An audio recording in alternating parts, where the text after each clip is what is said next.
అందరికీ నమస్కారం. దీపావళి పండుగ అనగానే తర్వాత మొదలయ్యే కార్తీక మాసమే అందరికీ గుర్తుకు వస్తుంది.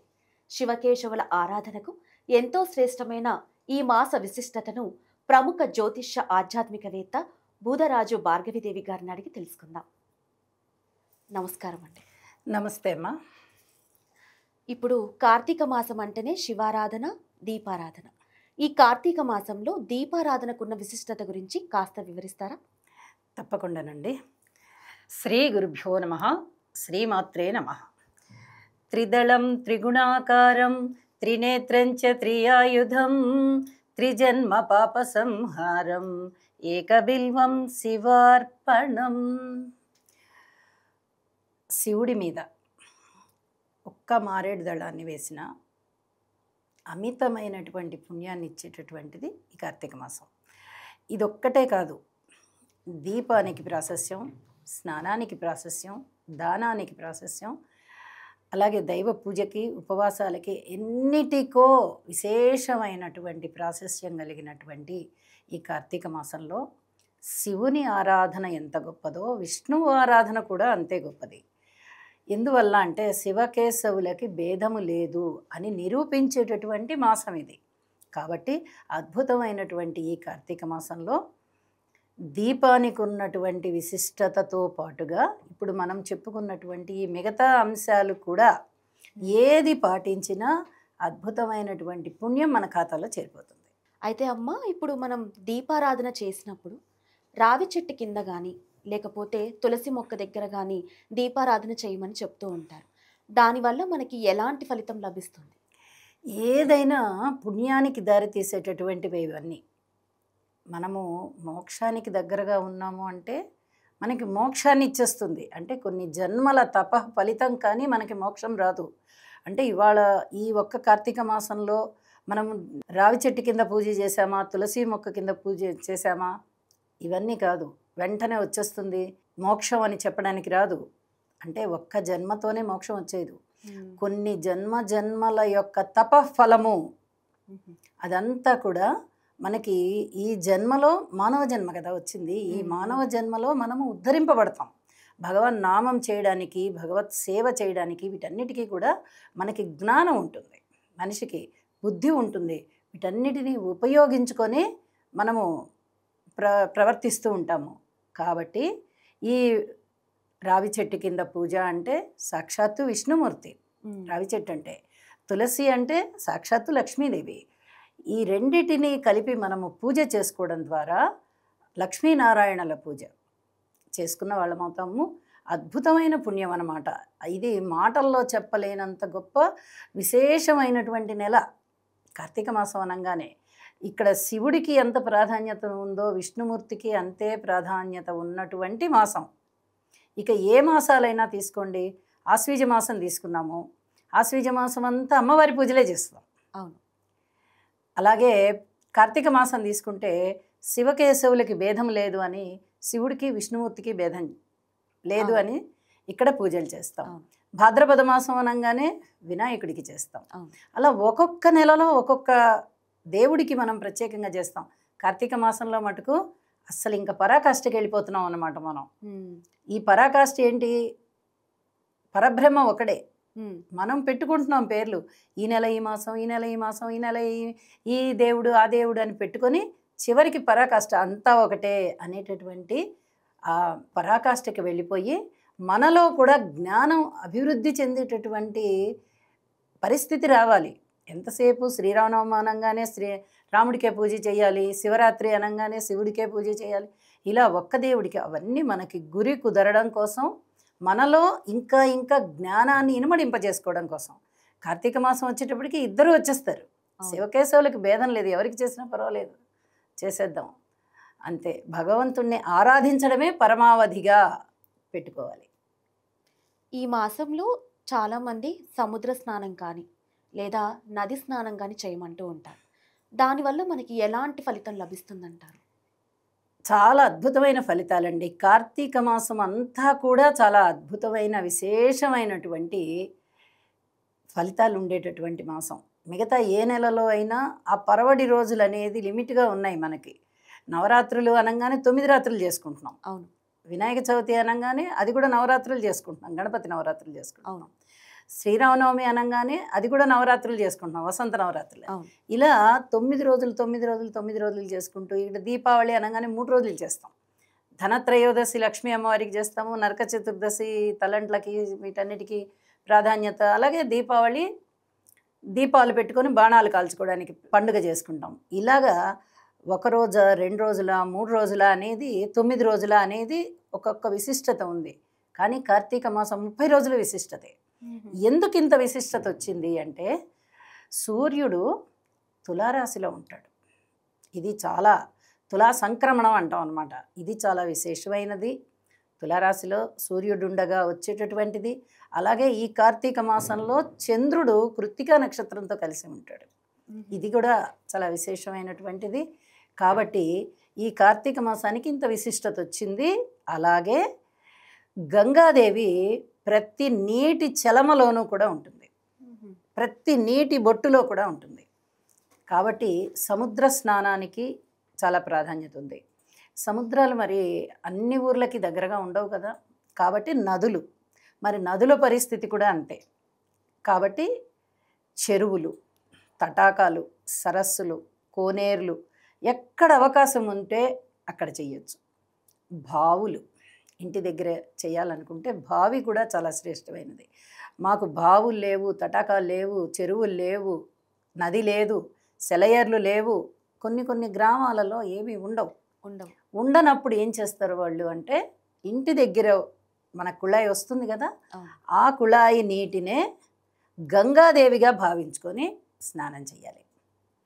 గంగాదేవిగా గంగే చినేమినే చైవ గోదావరి సరస్వతి నర్మదే సింధు కావేరి జలేస్మిన్ సన్నిధిం కురు. ఈ గంగా గోదావరి ఇత్యాది నదులన్నిటి యొక్క ఆ విశిష్టత ఈ నీటిలోకి వచ్చి ఇవి వాటితో సమానమైన పవిత్రత కలిగినటువంటివి కావాలి, ఈ నీటిని నేను స్నానం చేస్తున్నాను అని చెప్పి ఆ భావనతో ఆ మంత్రం చెప్పుకొని చక్కగా తలకి స్నానం చేయాలన్నమాట. ఇందుకు విశేషం. కార్తీక మాసం విశేషం ఏంటంటే స్నానం, దానం, జపం ఇవన్నీ కూడా విశేషమైనవండి. అయితే అమ్మ ఇప్పుడు దానం అన్నారు. కార్తీక మాసంలో మనం ఏ దానాలు చేస్తే మనకి ఎలాంటి ఫలితాలు వస్తుంటాయి? ఉసిరిక దానం చాలా శ్రేష్టమైనది. ఉసిరికాయకి చాలా అద్భుతమైనటువంటి ఫలితం ఉంది. ఉసిరి దానం చేయొచ్చు, నువ్వులు దానం చేయొచ్చు, ఉప్పు దానం చేయొచ్చు, మంగళ ద్రవ్యాలు దానం చేయొచ్చు, చెప్పులు దానం చేయొచ్చు, నూతన వస్త్రాలు దానం చేయొచ్చు, పట్టు వస్త్రాలు దానం చేయొచ్చు, గొడుగు దానం చేయొచ్చు, ఆహార పదార్థాలు దానం చేయొచ్చు. తర్వాత స్వయం పాకం అంటాం మనం. ఈ స్వయం పాకాన్ని దానం చేయొచ్చు. అంటే మనము వండి ఆహారాన్ని ఎవరికి పెట్టకుండా వాళ్ళంతట వాళ్ళు వండుకొని తినే విధంగా ఆ ముడి పదార్థాన్ని ఇవ్వడం అన్నమాట. బియ్యము, కందిపప్పు, చింతపండు, అలాగే ఉప్పు, కొంచెం మిరపకాయలు, నూనె, కాయగూరలు, ఆకుకూరలు ఇలాగ ఇవ్వడం అన్నమాట. కొంచెం పదార్థాలు ఒక ఇద్దరికో ముగ్గురికో మనం ఎంతమందికి అనుకుంటామో అంతమందికి సరిపడా ముడి పదార్థాన్ని గనక ఒక విస్తరిలో పెట్టి దానం చేస్తే దాన్ని స్వయం పాకం అంటాం. ఇట్లా స్వయం పాకం అది దానం చేయొచ్చు. అసలు దానం చెయ్యకూడదు అనేది ఏం లేదండి. అన్నదానం చేయొచ్చు, నీళ్లు, మంచినీరు దానం చేయొచ్చు. అలాగే ఇంకా విశిష్టమైనది కన్యాదానం. ఆడపిల్లలు ఇంట్లో వ్యక్తతకు వచ్చినటువంటి ఆడపిల్లలకి తల్లిదండ్రులు వివాహం చేసి పంపిస్తారు కదా, ఆ వివాహం చేసేటటువంటి సమయం గనక ఈ కార్తీక మాసంలో ఉన్నట్టయితే అద్భుతమైనటువంటి ఫలితం ఉంటుంది. చాలా ఫలితం ఉంటుంది. ఇవన్నీ కూడా పుణ్యానికి హేతువులు. మనము ఎప్పుడు చేస్తున్నామా దానాలు ధర్మాలు అంటే రోజు ఏమీ చేయలేకపోవచ్చు. కానీ ఇలా విశేషమైన రోజుల్లో గనక మనం ఎదుటివారికి అవసరం ఈ వస్తువు అన్న వస్తువులు గనక దానం చేసామంటే ఇంకా ఒక 100 రెట్ల పుణ్యం ఎక్కువ వస్తుంది. అన్నదానం ఇప్పుడు ఆకలిగా ఉన్నవాడికి ప్రతిరోజు మనం ఎవరున్నారు మనకి అందుబాటులో మనం దానం ఇస్తే తీసుకునే వాళ్ళని మనకి గ్రహింపు లేకపోవచ్చు, రకరకాల పనుల్లో ఉంటాం. కానీ ఈ కార్తీక మాసంలో కొంచెం సమయాన్ని వెచ్చించుకుని ఎవరైనా బీదవాళ్ళు ఉన్నారా, పేదవాళ్ళు ఉన్నారా, వాళ్ళకి ఒక 10 రూపాయలు దానం చేద్దామా, లేదా కడుపు నిండా ఆహారాన్ని పెడదామా అని ఒక్క కొంచెం సేపు చూసుకుని గనక అలాంటి వాళ్ళకి దానం చేసినట్టయితే అద్భుతమైనటువంటి ఫలితం ఉంటుంది. అయితే అమ్మ, ఇప్పుడు ఉపవాసాలకి ఎంతో ప్రాధాన్యత ఉంది. ఇప్పుడు ఏ ఏ ఉపవాసాలు చేస్తే ఎలాంటి ఫలితం వస్తుంది? ఎన్ని ఉపవాసాలు ఉన్నాయి? మనకి 4 రకాలైనటువంటి ఉపవాసాలు ఉన్నాయండి. ఉపవాసం అనంగానే భగవంతుడికి సమీపంగా ఉండడం అనేటటువంటి అర్థం వస్తుంది. అంటే ఉపవాసము భగవంతునికి దగ్గరగా ఉండడం, ఈ అర్థం వస్తుంది. ఉపవాసం అంటే ప్రత్యేకంగా ఈ కార్తీక మాసంలోని ఉపవాసాలు చాలా చాలా పుణ్యాన్ని ఇస్తాయి. మిగతా రోజుల్లో మనము ఇవాళ సోమవారం అండి మేము శివునికి ఉపవాసం ఉన్నాము, శనివారం అండి వెంకటేశ్వర స్వామికి ఉపవాసం ఉన్నామని వింటూ ఉంటాం. అవును. అది మన నిత్య కృత్యం జరిగేటటువంటి ఉపవాసాలు. అవును. కానీ ఈ కార్తీక మాసం నెల రోజులు కూడా ఈ రకరకాలైనటువంటి ఉపవాసాలని మనం పాటించవచ్చు. అంటే శక్తిని బట్టి ఓపిక ఉన్న వాళ్ళు ఉంటారు, లేని వాళ్ళు ఉంటారు, అనారోగ్యవంతులు ఉంటారు, బలహీనులు ఉంటారు, రకరకాలుగా ఉంటారు. ఉపవాసం అనగానే రోజు మొత్తం ఏమీ తినరు. అంటే ఘనమైన ఆహారాన్ని తినకూడదు, వండిన ఆహార పదార్థాలు అలాంటివి ఏవి తినరు. ఉదయం పూజ కార్యక్రమాలన్నీ అయిపోయిన తర్వాత కాస్త ప్రసాదం తీసుకుంటారు. అలాగే సాయం సంధ్యా సమయం తర్వాత మళ్ళీ పూజా కార్యక్రమాలు చేసుకుని మళ్ళీ కొద్దిగా ప్రసాదం తీసుకుని ఆ రోజు ఆహారాన్ని ఇక విరమింపజేసుకొని రాత్రి నిద్రించి మరుసటి రోజు మామూలుగా దైనందిన కార్యక్రమాలలో ఆహారాన్ని తీసుకుంటారు, అన్నీ చేసుకుంటారు. అంటే రోజు మొత్తం ఏమీ తినలా, కేవలం పళ్ళు పాలు మాత్రమే తీసుకున్నారు, లేదా ఏదో కొద్దిగా ప్రసాదం తీసుకున్నారు. ఇది ఉపవాసం. ఇంకొక రకము ఏకభుక్తం. ఏకభుక్తం అంటే ఒక్క పూట మాత్రమే భోజనం చేస్తారు. అది పగలు పూజా విధి అంతా కార్యక్రమం అయిపోయిన తర్వాత చక్కగా ఒక పూట భోజనం చేసేసి ఇక రాత్రికి ఏమీ తినరు. రాత్రిపూట కూడా మనకి సాయం సంధ్య కూడా పూజ ఉంటుంది కాబట్టి ఆ పూజ చేసుకున్న తర్వాత ఏ పండో పాలో ప్రసాదమో కొద్దిగా అలా స్వీకరించేసి పడుకుండిపోతారు. ఇది ఏకభుక్తం. ఇక మూడవది నక్తం. నక్తము అనగానే ఇక పగలంతా ఏమి తినరు. అంటే పూజా విధి అయిపోతుంది, పగలంతా స్నాన కార్యక్రమాలు పూజ చేసుకోవడం అన్నీ అయిపోతాయి. ఏ పండో ఫలమో తీసుకుంటారు, కొంచెం పాలు తీసుకుంటారు. ఉత్తి పొట్టతో కూడా ఉండలేరు, అలా ఉండకూడదు కూడా. ఎందుకంటే చిత్తం శివుడి మీద, భక్తి ఆకలి మీద అయిపోతుంది మనకి. కాబట్టి భగవంతుని మీద మనకి భక్తి కుదురుకోవడానికే కదా ఇవన్నీ మనం చేసేది. కాబట్టి ఈ ఆత్మారావుణ్ణి మనము ఎక్కువ బాధ పెట్టకూడదు. కాబట్టి పగలంతా ఏమి తినకుండా అలాగే ఉన్నామంటే ధ్యాస కొంచెం ఆకలి మీదకి వెళ్తుంది. ఆ ధ్యాస వెళ్లకుండా ఉండడం కోసం కొద్దిగా ఏదన్నా తినాలన్నమాట. కొంచెం ఏదన్నా తిని, ఏదైనా పండో ఫలమో పాలో అలాంటివి తేలిక పదార్థము తీసుకొని మళ్ళీ సాయంత్రం పూట మళ్ళీ సాయం సంధ్య పూజ చేసుకుని అప్పుడు ఆహారాన్ని వండి భగవంతుడికి నివేదన చేసి ఆకాశంలో నక్షత్రాలను చూసిన తరువాత ఆహారాన్ని మనం తీసుకోవాలి. ఈ ప్రసాదాన్ని అప్పుడు తీసుకోవాలి. కాబట్టి దీన్ని నక్తం అన్నారు. ఇక అయాచితం ఉంది. అయాచితం అనగానే ఏ ప్రయత్నము లేకుండా అలా ఉండిపోవాలి. అంటే మనం మీ ఇంటికి భోజనానికి వస్తాము అని ఎవరి దగ్గర మనం ఏమి ఏర్పాటు చేసుకోవాలా. ఎవరైనా మన ఇంటికి రమ్మని, వాళ్ళ ఇంటికి రమ్మని మనని పిలవాలా. నేను ఇంట్లో వండుకోవాలా, ఏమీ లేదు, ఇవాళ ఏం జరిగితే అది జరుగుతుందిలే, ఇవాళ నేను తినట్లేదు అనుకొని కామ్గా ఉన్నాం. ఆ రోజు ఎవరు పెట్టలే మనకి, అయాచితం. ఆ రోజు ఆహారం లేదు కదా, నీ ప్రయత్నము లేదు, ఎదుటివారు నిన్ను పిలవలేదు, నువ్వు ఎవరిని వెళ్ళి అడిగి ఏమీ ఏర్పాటు చేసుకోలేదు, ఇంట్లో వండుకోలేదు. కాబట్టి దాన్ని అయాచితం అన్నారు. ఈ 4 రకాల ఉపవాసాలు కూడా చాలా శ్రేష్టమైనవి. సహజంగా ఎక్కువగా చాలామంది ఏం చేస్తూ ఉంటారంటే పగలంతా ఉపవాసం ఉండి సాయంత్రం పూట నక్షత్రాలను చూసిన తర్వాత అప్పుడు ఆహారాన్ని తీసుకుంటారు. దేవుడికి నివేదన చేసినటువంటి పదార్థాన్ని ప్రసాదంగా స్వీకరిస్తారు. చాలామంది ఎక్కువగా ఇది పాటిస్తూ ఉంటారు. కానీ ఎవరి శక్తి ఎలా ఉందో అలా చేస్తారు. ఇప్పుడు మనకి కార్తీక మాసంలో ఆలయాల్లో జ్వాలాతోరణం వెలిగిస్తారు. అసలు ఎందుకు వెలిగిస్తారు? దానివల్ల ఫలితం ఏంటి? జ్వాలాతోరణం అనగానే కార్తీక పౌర్ణమి రోజున వెలిగిస్తారండి. ఇది ఆలయాలలో 2 స్తంభాలని కడతారు. 2, 4, 6 అక్కడ వసతిని బట్టి. పెద్ద ఆవరణం ఉందనుకోండి, అప్పుడు చాలా పెద్దగా ఏర్పాటు చేస్తారు దీన్ని. స్తంభాలు కడతారు. స్తంభాలు కట్టి ఆ స్తంభాలకి తాడు కట్టి ఆ తాడుకి గడ్డిని చుడతారు. గడ్డిని చుట్టి దానికి ప్రమిదల్ని ఏర్పాటు చేస్తారు. అక్కడ ప్రమిదని ఏర్పాటు చేసి తోరణాలు అంటే తోరణం మాదిరిగా గడ్డితో ఏర్పాటు చేస్తారు. ఏర్పాటు చేసి ఈ అగ్ని వెలిగిస్తారనమాట. వెలిగించేటప్పటికి ఇక మొత్తం కాలుతుంది. అది మొత్తం కాలిపోతుంది. మనకి ఒత్తి ఏమి కనిపించదు, ఎందుకంటే గడ్డి కాబట్టి ఆ గడ్డి ఇక వెలుగుతూ ఉంటుందన్నమాట.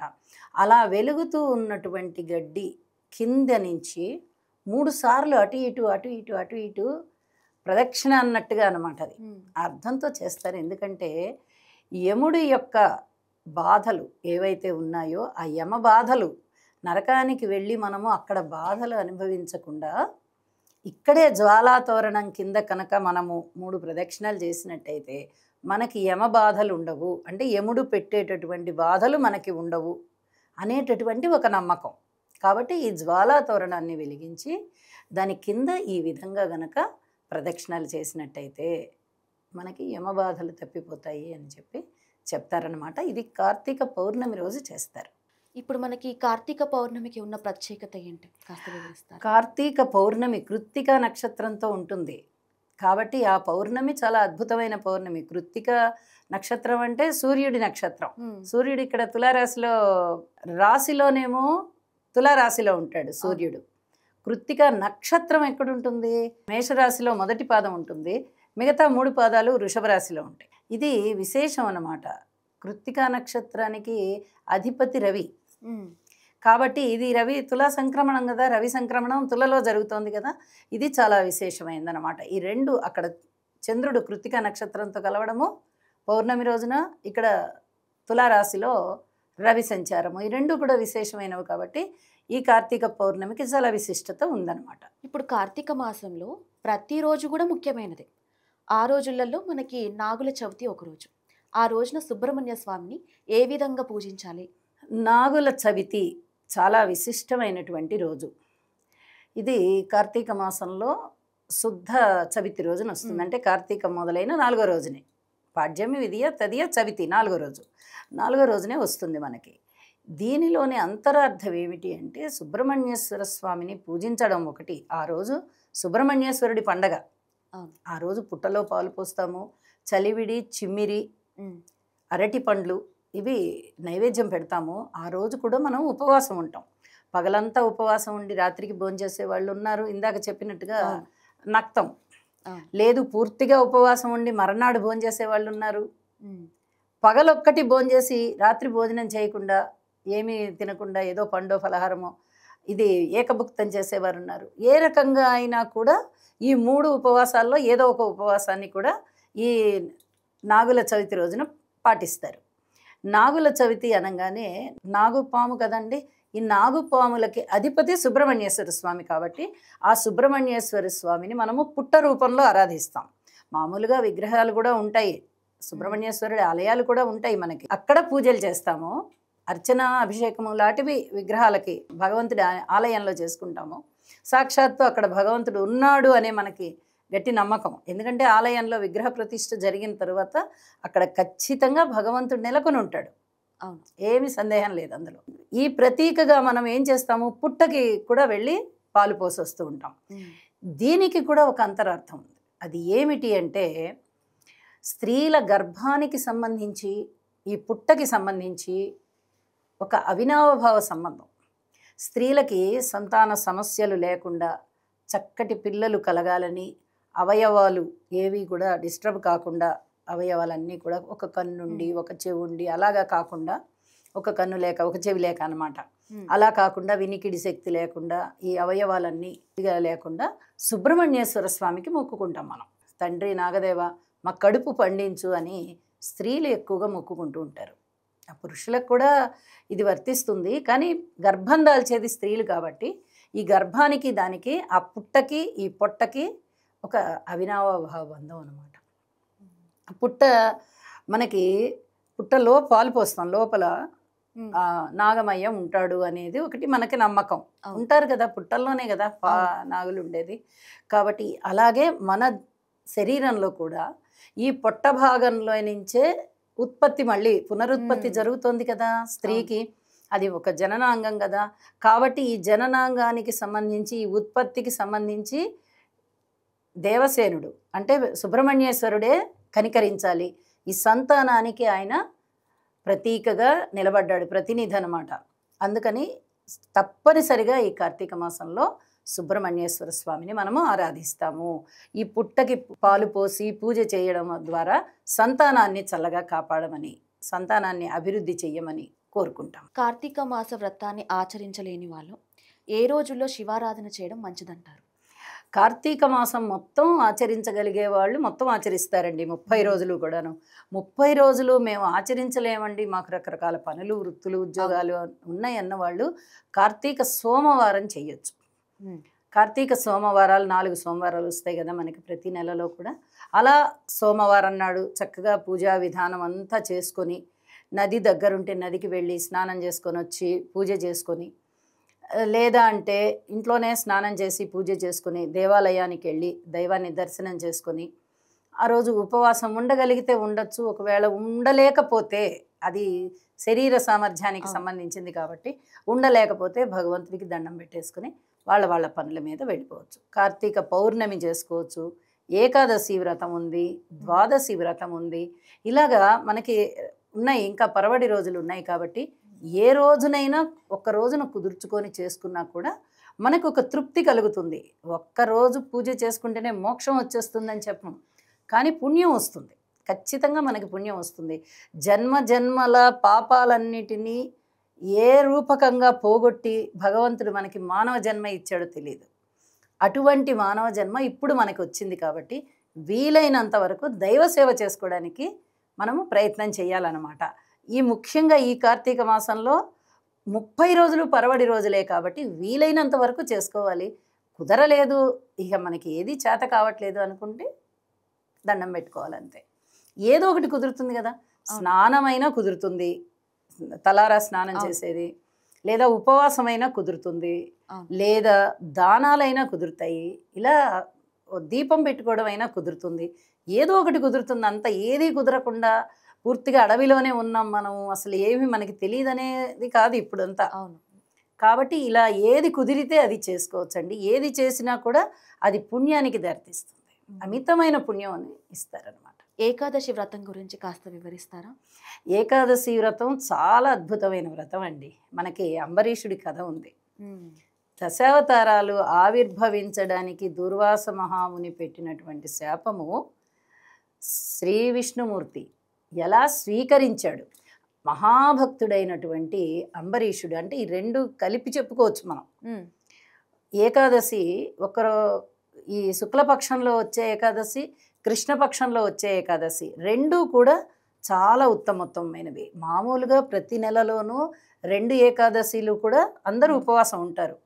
అలాంటిది ఈ కార్తీక మాసంలో అది మరింత విశిష్టత చేకూరుతుందన్నమాట. ఎందుకంటే శివకేశవులు ఇద్దరు నెలకొని ఉన్నారు కదా. విష్ణుమూర్తి ఏమో అలంకార ప్రియుడు, శివుడేమో అభిషేక ప్రియుడు.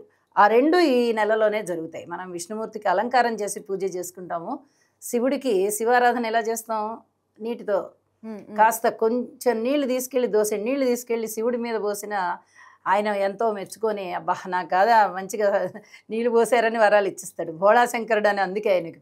ఈ ఇద్దరికి భేదము లేని విధంగా పూజలు జరుగుతాయి ఈ నెలలో. కాబట్టి అభేదం అన్నమాట శివకేశవులిద్దరికీ. ఈ ఏకాదశి వ్రతానికైతే విశిష్టత ఏమిటి అంటే, ఏకాదశి రోజున పూర్తిగా భోజనం చేయకుండా ఉదయం స్నాన సంధ్యా కార్యక్రమాలన్నీ అయిపోయిన తదుపరి చక్కగా భగవన్నామ స్మరణతోనూ పురాణ కాలక్షేపంతోనూ ఆ రోజంతా గడుపుకుంటారు. ఖాళీగా ఉన్నవాళ్ళు గడుపుతారండి, పెద్దవాళ్ళు ఉంటారు కదా, అలాంటి వాళ్ళు గడుపుతారు. మామూలుగా ఉద్యోగాల మీద వెళ్ళేవాళ్ళు, వ్యాపారాల మీద ఉండేవాళ్ళు వాళ్ళ దైనందిన విధుల మీద వాళ్ళు వెళ్ళిపోతారు. సాయంత్రం మళ్ళీ భగవంతుడికి ఒకసారి దీపం పెట్టుకుంటారు. మర్నాడు ద్వాదశి ఘడియలు వెళ్ళిపోకుండా భోజనం చేయాలి. అది ఏకాదశి వ్రతానికి ఉండే నియమం. అయితే మనకి అంబరీషుడి కథ ఉంది కార్తీక మాసంలోనే, మనకి ఈ స్కంద పురాణంలోనే ఇది కూడా వస్తుంది. అంబరీషుడు చాలా గొప్ప భక్తుడు, రాజు ఆయన. అయితే ఆయన ప్రతి నెల ఏకాదశి వ్రతాన్ని స్వీకరిస్తాడు. విష్ణుమూర్తికి చాలా చాలా ప్రియమైన భక్తుడు అనమాట. అయితే ఒకసారి ఈయన వానప్రస్థాశ్రమంలో ఉన్నారు అంబరీషుడు. వానప్రస్థంలో ఉండగా ఈయన వస్తారు, దుర్వాస మహాముని వచ్చారు. వచ్చేటప్పటికి అబ్బా అనుకోని విధంగా వచ్చిన వాళ్ళే కదా అతిథులు. అవును. కాబట్టి స్వామి మీ రాక మాకు ఎంతో ఆనందం కలిగిందని అర్ఘ్యపాద్యాదులు ఇచ్చి గౌరవించి దుర్వాస మహామునిని భోజనం, ఏకాదశి తిథి అందరూ వాళ్ళు కూడా ఉంటారు కదా మునులందరూ కూడా. కాబట్టి ద్వాదశిలో మనం భోజనం చేద్దామని చెప్పి స్వామి మా ఆతిథ్యం స్వీకరించండి అంటే అలాగే నదికి వెళ్ళి స్నానం చేసుకుని వస్తానని చెప్పి నదికి వెళ్తాడు దుర్వాస మహాముని. తన శిష్య సమేతంగా వచ్చాడు. పరీక్ష అన్నమాట భక్తులకి. భక్తుల యొక్క భక్తి ప్రపంచానికి విశదం అవడానికి కూడా ఇలాంటి పరీక్షలు జరుగుతుంటాయి. అంటే వాళ్ళు ఎంత గొప్ప భక్తులు ప్రపంచానికి కూడా తెలియాలి కదండి. అందువల్ల కూడా ఇలాంటి పరీక్షలు అనమాట. అయ్యేటప్పటికి శిష్య సమేతంగా స్నానానికి వెళ్ళారు. ఎంతకి రారు తిరిగి. ద్వాదశి కూడా వెళ్ళిపోతుంది. ద్వాదశికి పారణ చేసుకోవాలి, ఎంతో భోజనం చేసేయాలి. ఈయన రావట్లేదే అని పాపం అంబరీషుడు ఎంతో మదన పడుతూ ఏం చేస్తే బాగుంటుంది అని ఆలోచించి తన దగ్గర పండితులు ఉంటారు కదా వాళ్ళతో సంప్రదిస్తాడు. ఏం చేయమంటారు నన్ను అని. రాజా, మీకు మేము చెప్పదగ్గ వాళ్ళమా? అటుపక్క చూస్తే దుర్వాస మహాముని కోపం వచ్చిందంటే ఆయన ఏం చేస్తారో శాపం పెట్టేస్తారు. ఇటుపక్క చూస్తే ద్వాదశి వెళ్ళిపోయే ఘడియలు వచ్చేస్తున్నాయి. విష్ణుమూర్తి పట్ల అపచారం చేసిన వారు అవుతాం. కాబట్టి మీరు తులసి తీర్థం తీసుకున్నట్టయితే అది భోజనంతో సమానం. కాబట్టి తులసి తీర్థం తీసుకోండి అని చెప్తారు. రాజు కూడా అదే ఆలోచిస్తాడు. తులసి తీర్థం తీసుకున్నట్టయితే అటు భోజనం చేసినట్టు కాదు, ఇటు కొద్దిగా నోట్లోకి తులసి తీర్థం తీసుకున్నాం కాబట్టి ఇంతో అంతో ఆహారం నోట్లోకి వెళ్ళింది కదా, విష్ణుమూర్తి పట్ల అపచారం చేసినట్లుగా కూడా అవ్వదు. ఈ పని చేద్దాము అని చెప్పి పాపం ఆయన పారణ చేస్తాడు. ఆ చేస్తుండగానే దుర్వాస మహాముని మళ్ళీ శిష్యులతో వచ్చేసి ఈ సంఘటనని చూస్తాడు. ఈ దృశ్యాన్ని ఈయన పారణ చేస్తున్నాడు. అతిథిని ఇంట్లో పెట్టుకొని అతిథి కోసం చూడకుండా, అంటే ఇంట్లో పెట్టుకుని అంటే స్నానానికి వెళ్ళి వచ్చినప్పటికీ ఆయన వచ్చి ఉన్నారు కదా, నువ్వు స్నానానికి వెళ్ళి వచ్చిన వాడిని నువ్వు గౌరవించలేదు. ఇప్పటి వరకు అతిథి కోసం వేచి ఉండకుండా నీ మానాన్ని నువ్వు పారణ చేసేస్తున్నావు అని చెప్పి చాలా ఉగ్రుడవుతాడు. ఉగ్రుడయ్యి శపిస్తాడనమాట. జలంలో తిరిగే చేపవిక, బురదలో తిరిగేటటువంటి పందివిక, అలాగే నీళ్లలో ఉండేటటువంటి తాబేలువిక, చిన్న రూపంతో వామనుడివవు. చిన్న రూపమే నీది, ఎక్కువ రూపము ఆకారం పెరగకుండా అట్లాంటి వాడి అవ్వాలి. అలాగే అటు పశువు కాకుండా ఇటు మనిషి కాకుండా, ఇటు జంతువు కాదు ఇటు మనిషి కాదు, అలాంటి ఆకారంతో ఉండు. అలాగే బుద్ధి మందగించిన వాడిలాగా ఉండు, అజ్ఞానంతో ఉన్నవాడిలాగా పుట్టు, రాజువై పుట్టి కూడా రాజ్యాన్ని పరిపాలించే యోగ్యత లేనివాడిగా ఉండు. ఇలాగా అన్నీ ఒక 10 రకాలు చెప్పేస్తాడు. మనకి దశావతారాలు ఉన్నాయి కదా, ఆ 10 రకాలు చెప్పేసి ఇవన్నీ నువ్వు రకరకాల యోనుల్లో నువ్వు పుట్టాల్సిందే అని చెప్పి శాపం పెట్టేస్తాడు. పాపం దూర్వాసుడు శాపానికి అంబరీషుడు ఏమి చేయాలో అలాగా నిస్త్రాణమైపోతాడు. ఈయనకి ఈ పదాలన్నీ వినిపించకుండా, ఈ మాటలన్నీ వినిపించకుండా అంబరీషుడి హృదయంలో విష్ణుమూర్తి కూర్చుని వాటన్నిటినీ నేను స్వీకరిస్తున్నాను, గృహ్ణామి అంటాడు. అంటే ఓ దూర్వాస మహాముని, నువ్వు ఏమైతే శాపాలు పెట్టావో అవన్నీ నేను స్వీకరిస్తున్నా అని చెప్పేశాడు. అంబరీషుడికి వినపడలేదు అవి. మనస్సు లోపల ఉన్నటువంటి విష్ణుమూర్తి చెప్పాడు అవి. ఈయనకి తెలియదు ఏం జరుగుతుందో. ఆయన ఏదో కోపంతో ఉన్నాడు కదా, ఆకారం తెలిసిపోతుంది కదా, కోపంతో ఉన్నాడు అయిపోయినా ఈయన చూస్తూ ఉన్నాడు అనమాట. అయ్యేటప్పటికి ఈ శాపం, నేను శాపం పెట్టినా కూడా నీలో చలనం లేకుండా ఉన్నావా నువ్వని మళ్ళీ ఇంకో శాపం పెట్టబోతాడు దూర్వాసుడు. పెట్టబోయేటప్పటికల్లా వెంటనే విష్ణుమూర్తి సుదర్శన చక్రాన్ని పంపిస్తాడు. పంపించేటప్పటికి ఇక ఆ సుదర్శనం ఆఘ మేఘాల మీద వస్తూ ఉంటుంది, కాంతులు వెదజల్లుతూ ఉంటుంది, చాలా పొదునుగా ఉంటుంది సుదర్శన చక్రం. ఇక వస్తూ ఉంటే భయపడిపోతాడు ఈయన దుర్వాసుడు. ఏంటి సుదర్శనుడు ఇంతగా క్రోధంగా నా మీదకి వచ్చేస్తున్నాడు, నన్ను సంహరిస్తాడేమో అనుకుని పారిపోతాడు అక్కడి నుంచి. పరిగెత్తి పరిగెత్తి పరిగెత్తి ఇంద్రలోకానికి వెళ్తాడు. ఇంద్రుడు నా వల్ల కాదు, నేను రక్షించలేను, విష్ణుమూర్తి సుదర్శనాన్ని నేను ఎక్కడ ఎదుర్కోగలను, నాకు అంత సామర్థ్యం లేదంటాడు. అక్కడి నుంచి బ్రహ్మలోకానికి వెళ్తాడు. బ్రహ్మ కూడా అదే చెప్తారు. చతుర్ముఖ బ్రహ్మగారు చెప్తారు, ఎవరి వల్ల కాదు ఆ సుదర్శనాన్ని ఎదుర్కోవడం, నువ్వేదో తప్పు చేసావు, వెళ్ళి శ్రీహరి కాళ్ళ మీద పడు. కైలాసానికి వెళ్తాడు. కైలాసానికి వెళ్ళేటప్పుడు కైలాసంలో పరమశివుడు కూడా అదే చెప్తాడు, సుదర్శనం వస్తూ ఉంటే నేనెక్కడ దాన్ని ఎదుర్కోగలనయ్యా, నువ్వు వెళ్ళి విష్ణుమూర్తి పాదాల మీద పడు, నువ్వు ఏదో తప్పు చేసావు, వెళ్ళి పడు అంటారు. అనేటప్పటికి ఇంకా దిక్కు లేదు, వెళ్ళి వైకుంఠంలో విష్ణుమూర్తి పాదాల మీద పడతాడు. పాదాల మీద పడితే అభం శుభం తెలియని అంబరీషుడికి నువ్వు ఇంత పెద్ద శాపం పెడతావా, ఆయన ఏకాదశి వ్రతాన్ని ఎంతో నిష్ఠతో చేస్తాడు, నాకు పరమభక్తుడైన నీ విషయంలో ఆయన ఏమీ తప్పు చేయలేదు, నువ్వు నదికి స్నానానికి వెళ్ళి రావడం ఆలస్యమైంది, నీకు ద్వాదశి గడియలు వెళ్ళిపోతున్నాయని తులసి తీర్థాన్ని పారణ చేస్తే నువ్వు ఇంత పెద్ద శాపాన్ని పెట్టావు అంటే, ఇక నా శాపాన్ని నేను వెనక్కి తీసుకుంటాను స్వామి, నన్ను రక్షించండి, నన్ను రక్షించండి, సుదర్శనం తరువుకు వచ్చేస్తుంది, నేను పొరపాటు చేశాను అని చెప్పి వేడుకుంటాడు. వేడుకుంటే మీరు మహాత్ముల యొక్క శాపం అది పాటించాల్సిందేను, నేను స్వీకరిస్తున్నానని అంబరీషుడి యొక్క హృదయంలో కూర్చుని నేనే చెప్పాను, కాబట్టి నేను అది స్వీకరిస్తాను.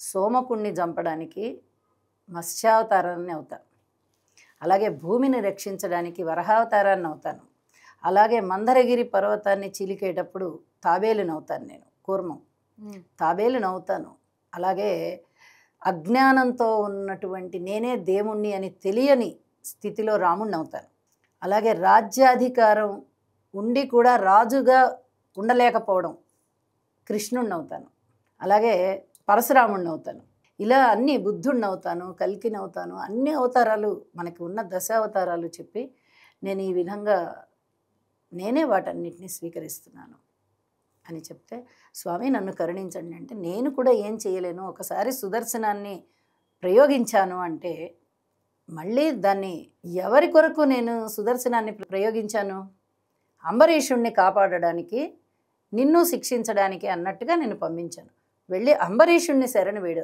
ఆయన గనక ఒప్పుకుంటే ఆ సుదర్శనం ఏం చెయ్యదు అని చెప్తే మళ్ళీ పరిగెత్తుకుంటూ వచ్చి అంబరీషుడి కాళ్ళ మీద పడతాడు. కాళ్ళ మీద పడంగానే అంబరీషుడు ఇంకా ఏమి కాళ్ళ మీద పడ్డం అంటే అది శరణు కోరడం అంతే, ఎందుకంటే వాళ్ళు మహాత్ములు కాబట్టి నిజంగా కాళ్ళ మీద పడరు, వాళ్ళకు ఒక కనువిప్పు కలుగుతుంది అంతే, అంతే తప్ప కాళ్ళ మీద పడడం అంటే అది కాదు.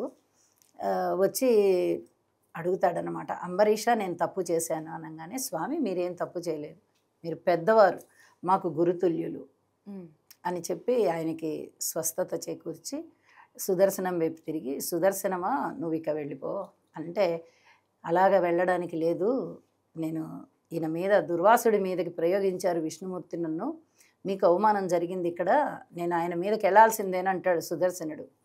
అనగానే అలా లేదు, నువ్వు అలా చెయ్యాలి అనుకున్నట్టయితే ముందుగా నాతో యుద్ధం చేయి, నన్ను దాటి ఆయన దగ్గరికి వెళ్ళు తప్ప నన్ను దాటకుండా వెళ్ళడానికి లేదు, రా యుద్ధానికి రా అనంటే అంబరీషుడు చెప్తాడు. ఇలా చెప్పంగానే ఆయన ఒప్పుకోడు అనమాట సుదర్శనుడు, నాకు నీతో ఏం వైరం లేదు, నీకెందుకు నేను యుద్ధం చేయాలి, నాకు కావాల్సింది దూర్వాస మహాముని కదా అంటే, లేదు లేదు నువ్వు ముందర యుద్ధం చేసి నన్ను దాటి అప్పుడు ఆయన దగ్గరికి వెళ్ళని బాణాలు వేస్తాడు.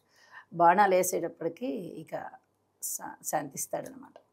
శాంతించి అంబరీషుడు, మీ యొక్క గొప్పతనం, భక్తిలో ఉన్నటువంటి ఆ గొప్పతనం కూడా ప్రపంచానికి తెలియాలి అని చెప్తాడు. విష్ణుమూర్తి కూడా మళ్ళీ అక్కడ ప్రత్యక్షం అవుతాడు. అందరూ కలిసి ఆ సుదర్శనానికి విష్ణుమూర్తికి ప్రార్థన చేస్తారనమాట.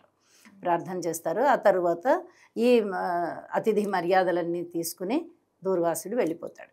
అంటే ఎంత గొప్ప కథ చూడండి. ఏకాదశి వ్రతానికి సంబంధించి ఏకాదశి వ్రతం చేసుకునేటటువంటి ఆ మహాభక్తుడికి ఒక్క చిన్న ఆటంకం కలిగింది. ఏంటి? నదికి వెళ్ళినటువంటి దూర్వాస మహాముని వచ్చే సమయానికి ఎక్కడ ద్వాదశి తిథి వెళ్ళిపోతుందో అని చెప్పి ఆదుర్దా కొద్దీ, భయము కొద్దీ, విష్ణుమూర్తి పట్ల ఎక్కడ అపచారం జరిగిపోతుందో, దైవానికి సంబంధించి అపచారం చేయకూడదు అనేటటువంటి ఆ భయముతో అంబరీషుడు కాస్త తులసి తీర్థం తీసుకున్నాడు. భగవంతుడు భక్తుడి పట్ల ఎంత ప్రేమ చూపించాడు, ఎంత ఆదరణ చూపించాడు. ఏకాదశి వ్రతం చేసుకుంటాడు, మహాభక్తుడనే కదా ఆయన్ని రక్షించి ఆ దుర్వాసుడు పెట్టినటువంటి శాపాన్నంతా ఈయన తీసుకున్నాడు. ఈయన తీసుకుని లోక కళ్యాణం కోసం దాన్ని మరల్చాడు. శివుడు అభిషేక ప్రియుడు. ఏ ఏ ద్రవ్యాలతో అభిషేకం చేస్తే మనకి ఎలాంటి ఫలితం లభిస్తుందంటారు? చాలా అద్భుతమైనటువంటి ప్రశ్న అండి ఇది. ఎందువల్ల అంటే శివుడికి గంగాజలం మహాప్రీతి. శివుడికి చిన్న భార్య అని కూడా అందరం హాస్యంగా చెప్పుకుంటూ ఉంటాం. తల మీద ఉంటుంది కాబట్టి భార్య అని సంబోధిస్తున్నాము. అయితే గంగా ప్రియుడైన గంగతో అభిషేకం, ఒకవేళ గంగా నది కుదరకపోతే ఇక అభిషేక జలాలు ఏదైనా ఉపయోగించుకుంటాం మనం. బావి నీరైనా ఉపయోగించుకుంటాము, చెరువులు, తటాకాలు, సరస్సులు, నీరు, నదిల నీరు, ఏవైనా కానీ నీరు చాలా ప్రధానమైంది. అలాగే పసుపు నీరు, విభూది నీరు, తర్వాత పొడి విభూది, పొడి పసుపు, అన్నం, చెరుకు రసం, ద్రాక్షారసం, ఇక మనకి దొరికే పండ్లన్నీ కూడా ఆ రసాలు, ఖర్జూరాలతో ఎన్నిటితో చెయ్యొచ్చంటే అన్నిటితో చెయ్యొచ్చండి. ఒక్కటి కాదు, రెండు కాదు, రకరకాల వ్యాధులు పోతాయండి, రకరకాలైనటువంటి బాధలు పోతాయి, పేదరికం పోతుంది, దరిద్రం పోతుంది, విద్య వస్తుంది, ఐశ్వర్యం వస్తుందండి. అసలు శివుడు అనగానే మంగళప్రదాత, ఆయన ఐశ్వర్యప్రదాత. ఎంత కటిక దరిద్రమైనా సరే అద్భుతమైనటువంటి ఐశ్వర్యాన్ని ఇచ్చేస్తాడు ఆయన. అంతగా శివుడు పెట్టింది పేరు. మంగళ ద్రవ్యాలతో చెయ్యొచ్చు అభిషేకం. శివారాధన ఒక 40 రోజుల పాటు గనక నిష్టగా చేస్తూ ఉండి మన దగ్గర ఏది ఉంటే దాంతోనే, పసుపు ఇప్పుడు చెప్పుకున్నాను చాలా రకాలు, ఇలాంటి వాటితో ఏది కుదిరితే దాంతో కనుక అభిషేకం చేసుకున్నట్లయితే అద్భుతమైనటువంటి ఐశ్వర్యం వచ్చేస్తుంది మనకి. ఆయన ఇచ్చేస్తాడు అట్లా. శివుడు ఇచ్చినంతగా ఎవరు ఇవ్వరు. విష్ణుమూర్తి కూడా పరీక్షలు పెట్టిస్తాడు. ఎంత బాగా పరీక్ష పెడతాడంటే ఆయన ఒక పట్టాన్ని ఇవ్వడు, వీళ్ళు ఇందుకు అర్హులేనా కాదా చూసి ఇస్తాడు. శివుడు అలా కాదు, భోళా శంకరుడు. నమశివాయ పంచాక్షరి చేసుకుంటే చాలు ఆయన తృప్తి పడిపోతాడు. మన పట్ల అయ్యో పాపం భక్తులు అడుగుతున్నారు ఇచ్చేద్దాం అని ఇచ్చేస్తాడు. ఈ కార్తీక మాసంలో శివకేశవుల ఆరాధన మనకి ఎలాంటి ఫలితాన్ని ఇస్తుంది? అద్భుతమైన ఫలితం అండి. మీరు ఏ దేవుణ్ణి పూజించండి అది ఆ పరమాత్మకే చేరుతుంది. శివుడైనా పరమాత్మే, విష్ణుమూర్తి అయినా పరమాత్మే. ఇది తెలుసుకోవడానికే, మన జ్ఞానం వికసించడానికే దీపాలు కూడా పెట్టుకోవాలి మనం. దీపానికి ఎందుకంత ప్రాధాన్యత అని కూడా మనం అనుకుంటాం. మనలో ఉన్న అజ్ఞానాంధకారాలని పోగొట్టి ఆ పరంజ్యోతిగా వెలిగేటటువంటి ఆ దీపపు వెలుగు ఏదైతే ఉందో అదే పరమాత్మ. నూనెలో ఉందా వెలుగు, ఒత్తిలో ఉందా వెలుగు, ప్రమిదలో ఉందా వెలుగు, ఈ మూడు కలిస్తే వచ్చేటటువంటి కాంతి ఉంది చూసారా, ఆ కాంతి జ్ఞానం, అదే భగవంతుడు. ఇది విష్ణుమూర్త, ఇది లక్ష్మీదేవ, ఇది ఇంకొక శివుడా అంటే ఇంకా దానికి అర్థం లేదు. మన గురి కుదరడానికి, మన భక్తి కుదరడానికి ఒక్కో మనిషికి ఒక్కో ఆహార పదార్థం ఇష్టంగా ఉన్నట్టుగా భగవంతుడి యొక్క రకరకాల రూపాలలో కూడా ఒక్కొక్క రూపం ఆకర్షిస్తుంది. అవును, అంతే ఇది కూడా. ఎవరైనా ఒకటే, శివుణ్ణి పూజించినా నీకు పుణ్యమే ఇస్తారు, ఆయన విష్ణుమూర్తిని పూజించినా పుణ్యమే ఇస్తారు. విష్ణుమూర్తి అలంకారం చేసి మనము పూజ చేయాలి, శివుడికి అభిషేకం చేసి మనం అదే పూజ మనం వరాలు తీసుకోవాలి. అంటే ఇలాగ మనం ఏ తీరుగా మనము భగవంతుడిని పూజ చేస్తున్నామో దానికి ఒక పేరు పెట్టుకొని ఆ రకంగా మనం తృప్తి పడుతున్నాం. మన ధ్యాస అక్కడ నిలవడం కోసం, భగవద్ ధ్యానం నిలవడం కోసం శివుడు, విష్ణువు, ఇంకో లక్ష్మీనరసింహస్వామి, ఇంకో వెంకటేశ్వరుడు అంటున్నాం మనం. కానీ ఈ వీళ్ళందరిలో ఉండే పరమాత్మ ఒకడే. మీరు శివుడికి పూజ చేయండి విష్ణువుకి చెందుతుంది, విష్ణువుకి పూజ చేయండి శివుడికి చెందుతుంది, భేదం ఏమీ లేదు. అది తెలుసుకోవడమే జ్ఞానం. కార్తీక దీపోత్సవాల గురించి కాస్త మా ప్రేక్షకులకు వివరిస్తారా? తప్పకుండానండి. కార్తీక దీపం మనము ఇంట్లో కానీ దేవాలయంలో కానీ ఒక్క దీపం పెడితేనే మనకి ఎంతో పుణ్యం వస్తుంది అని చెప్పి ఇన్ని రకాలుగా పురాణాలు కానీ పెద్దలు కానీ మనకి శాస్త్రాలు కానీ ఘోషిస్తున్నాయి. అలాంటిది ఇక్కడ ఒక చిన్న ఉదాహరణ చెప్తాను. మన భక్తి టీవీ వాళ్ళే కోటి దీపోత్సవం అని చేస్తున్నారు. అసలు అది ఎంత అద్భుతమైన కార్యక్రమం అండి. ఎన్ని దీపాలు వెలుగుతాయి, మామూలుగా ఉంటుందా అసలు? ఎంత ఒక పెద్ద ఊరు మాదిరిగా ఉంటుంది. అవును. మనకి ఇక్కడ హైదరాబాద్లోనే ట్యాంక్ బండ్ దగ్గర నిర్వహిస్తూ ఉంటారు కదా, ఎన్టీఆర్ స్టేడియం, అక్కడ నిర్వహిస్తూ ఉన్నారు. అసలు ఒక ఊరు మొత్తం వెలుగుతోంది దీపాలతో అన్నంత గొప్పగా మనకి కనిపిస్తుంది. మనము స్వయంగా వెళ్ళి చూసినా అలాగే ఉంటుంది, అక్కడికి వెళ్ళలేని వారు టీవీలలో చూసినా కూడా అంతే కాంతులు వెదజల్లుతూ చాలా అద్భుతంగా కనిపిస్తుంది. ఎంత గొప్ప కార్యక్రమం అండి ఇది. ఇంకో విషయాన్ని కూడా చెప్పాలి. ఇక్కడ నూనె, ఒత్తులు, ప్రమిదలు అవన్నీ భక్తి టీవీ వారే ఏర్పాటు చేస్తున్నారు. మనము ఏమి తీసుకువెళ్ళవలసిన అవసరం కూడా లేదు. మన మనస్సుని భగవదర్పితం చేయడమే ప్రధానంగా వెళ్ళాలి. రకరకాలుగా వచ్చేవాళ్ళు ఉంటారు. కొంతమంది ఇక్కడ ఏదో కార్యక్రమం జరుగుతోంది చూద్దామని వచ్చేవాళ్ళు ఉంటారు. నిజంగా ఇక్కడ భగవంతుడు ఉంటాడా, వీళ్ళేంటో ఇంత ఆర్భాటం చేస్తున్నారే, ఒకసారి పరీక్ష చేద్దాం అనేటటువంటి ఉద్దేశంతో వచ్చేవాళ్ళు ఉంటారు. ఆధ్యాత్మిక ప్రసంగాలు జరుగుతూ ఉంటాయి ఆ ప్రాంగణంలో, అవన్నీ విందాం అనుకునే వాళ్ళు కొంతమంది ఉంటారు. ఇవన్నీ నిజమేనా, ఎక్కడన్నా కాస్త లోపం జరుగుతుందా విమర్శిద్దాం అనుకునే వాళ్ళు ఉంటారు. రకరకాల వాళ్ళు వస్తారు రకరకాల ఉద్దేశాలతో. అక్కడికి రాగానే భక్తి పారవస్యంలో పడిపోతారు, ఇవన్నీ మర్చిపోతారు. ఎందుకంటే అంత పుణ్యతమమైన కార్యము, అంత ఆధ్యాత్మికమైన వాతావరణము. ఒక ప్రమిదలో ఒక దీపం వెలుగుతూ ఉన్నప్పుడు మనం ఆ ప్రమిదని తదేకంగా చూసినట్లయితేనే మనకి చాలా చాలా అర్థమవుతాయి. ఇందులో భగవంతుడు ఉన్నాడు. ఎందుకంటే నూనెలో లక్ష్మీదేవి ఉంటుంది, నూనెలో లక్ష్మీదేవి ఉంటుంది, దీపంలో పరబ్రహ్మం ఉంటుంది. అంటే ఒక లక్ష్మీనారాయణులు అక్కడ వెలుగుతూ ఉన్నట్టుగా మనకి భావన. అలాంటి ఒక ఉత్తమమైనటువంటి ఒక దీపాన్ని మనం తదేకంగా చూస్తేనే ఇలాంటి భావన వస్తుంది. అలాంటిది కొన్ని వేల దీపాలు మన భక్తి టీవీ ఆధ్వర్యంలో జరుగుతున్నాయి అంటే అసలు అక్కడ ఎంత పుణ్యమైనటువంటి ఆ ప్రాంగణం అంతా కూడా ఒక పుణ్యం సంతరించుకొని ఉంటుంది, ఒక ఆధ్యాత్మికతని సంతరించుకొని ఉంటుంది, ఒక భక్తి భావాన్ని సంతరించుకొని ఉంటుంది. ప్రతి మనిషికి కూడా ఒక పుణ్యం కలగాలి అనేటటువంటి ఉద్దేశంతో నిర్వహింపబడేటటువంటి ఈ కోటి దీపోత్సవం కన్నుల పండుగగా ఉంటుంది.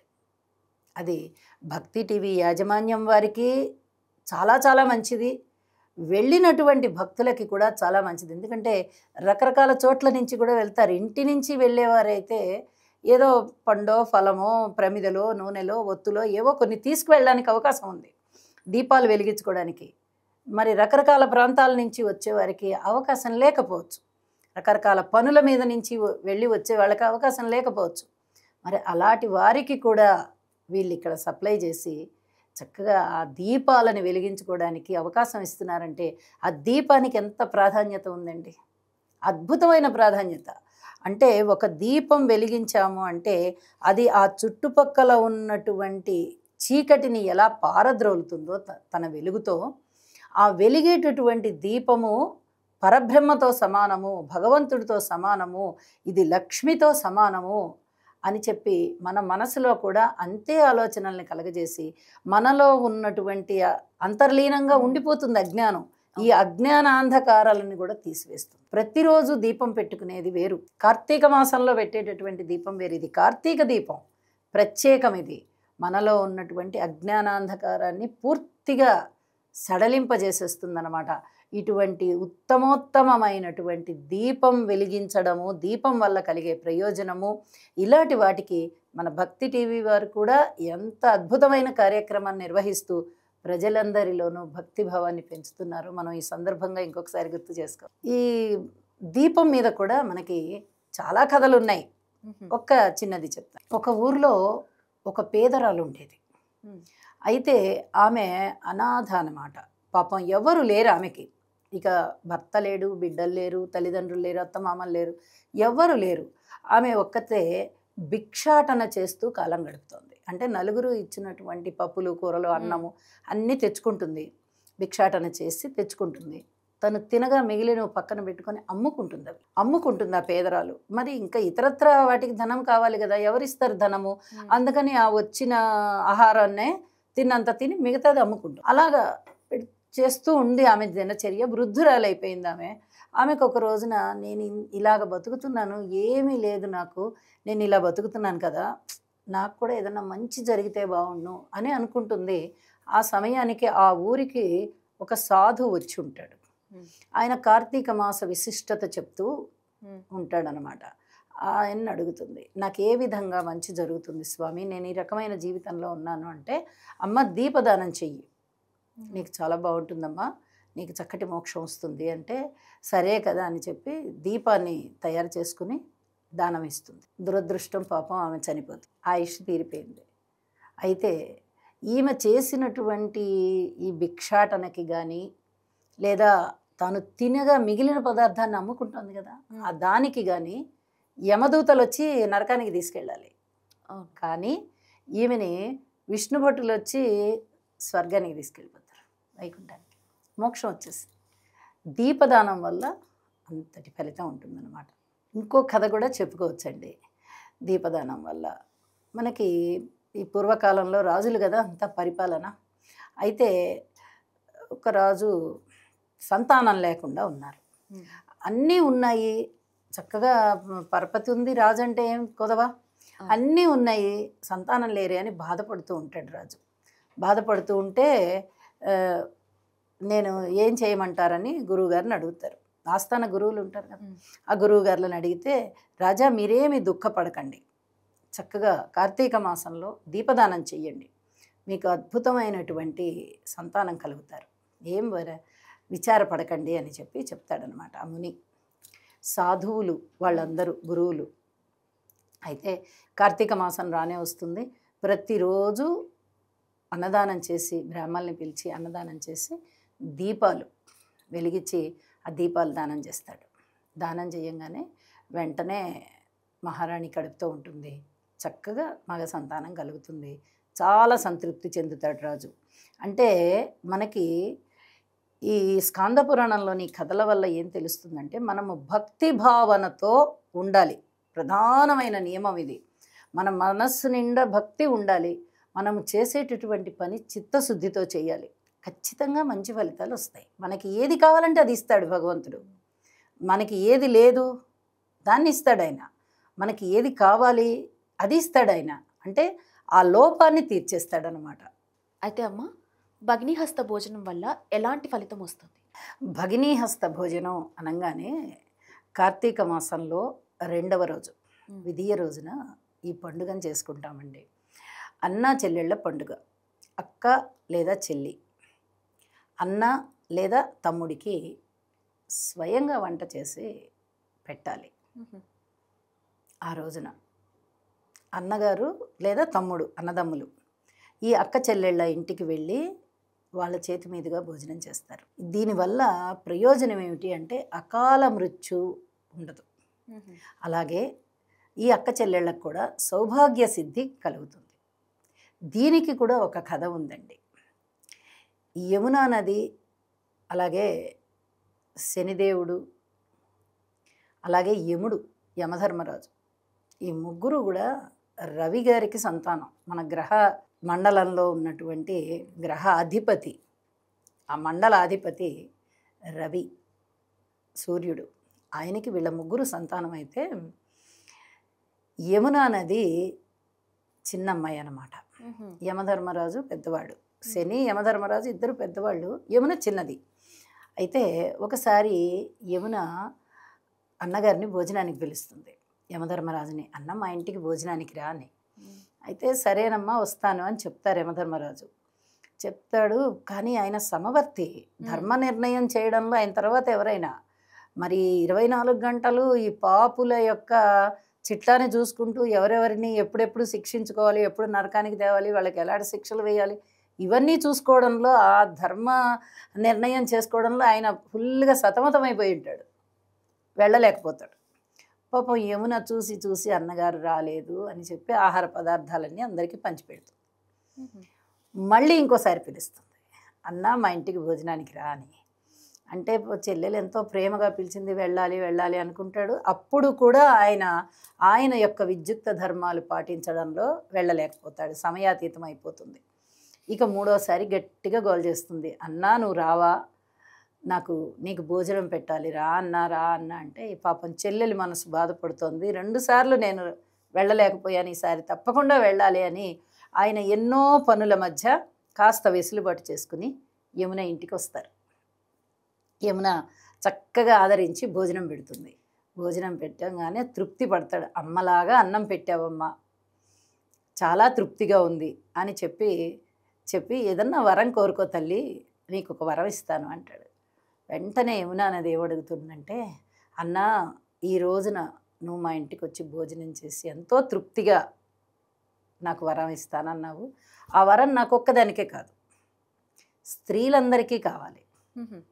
ఏ అక్క చేతి భోజనం, ఏ చెల్లి చేతి భోజనం అయితే ఇవాల్టి రోజున అన్నదమ్ములు తింటారో వాళ్ళకి అకాల మృత్యువు లేకుండా చెయ్యి.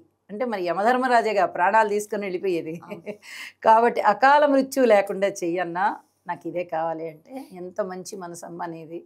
నిన్ను వరం కోరుకోమంటే యావత్ స్త్రీ జాతికి మంచి కలిగేటటువంటి వరం కోరుకున్నావు, నీకు సౌభాగ్యం సిద్ధించాలి.